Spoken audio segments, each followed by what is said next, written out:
All right, welcome back to another preview for the upcoming sermon. This week, we are closing out Ephesians by looking at chapter 6, and I'm going to look at two major points in particular. The first is going to be a continuation of where we ended last week's sermon in chapter 5, where Paul talked about husbands and wives, that relationship.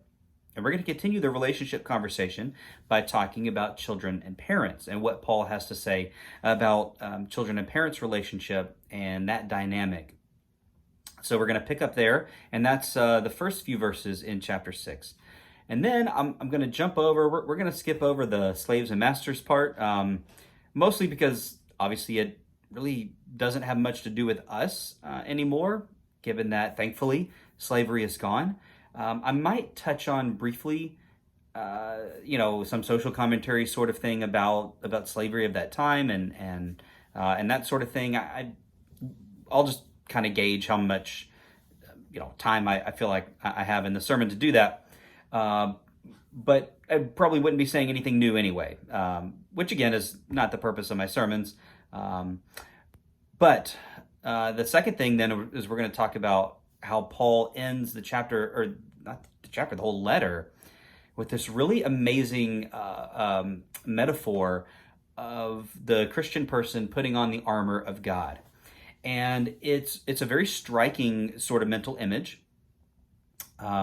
It evokes a lot of feelings, I think, toward the way that we defend ourselves, the way that we go out and battle for God, but we got to put it in its proper context.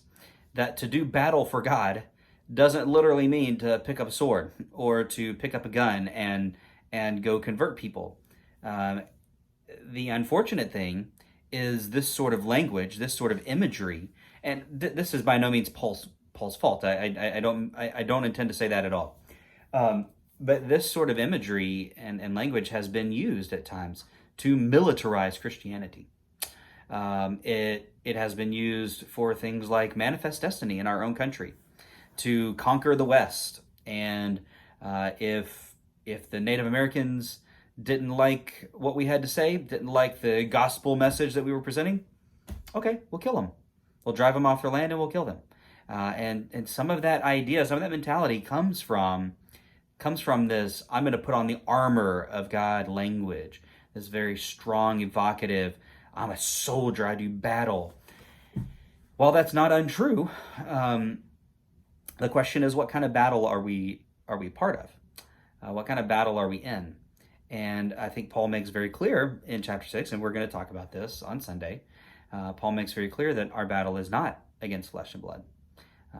So if not what? Or I mean, if not that, then what?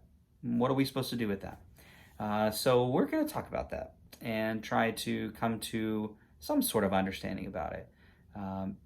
Imperfectly, but we'll try to come to some understanding. All right. That's going to be our sermon for this coming Sunday. So read Ephesians 6 if you haven't read it in a while, or even if you have. If you read it yesterday, read it again. Because it's a great chapter, and I look forward to getting into it with you. So have a great rest of your week. Take care. Reach out if you need anything, and I'll be back very soon and talking to you again.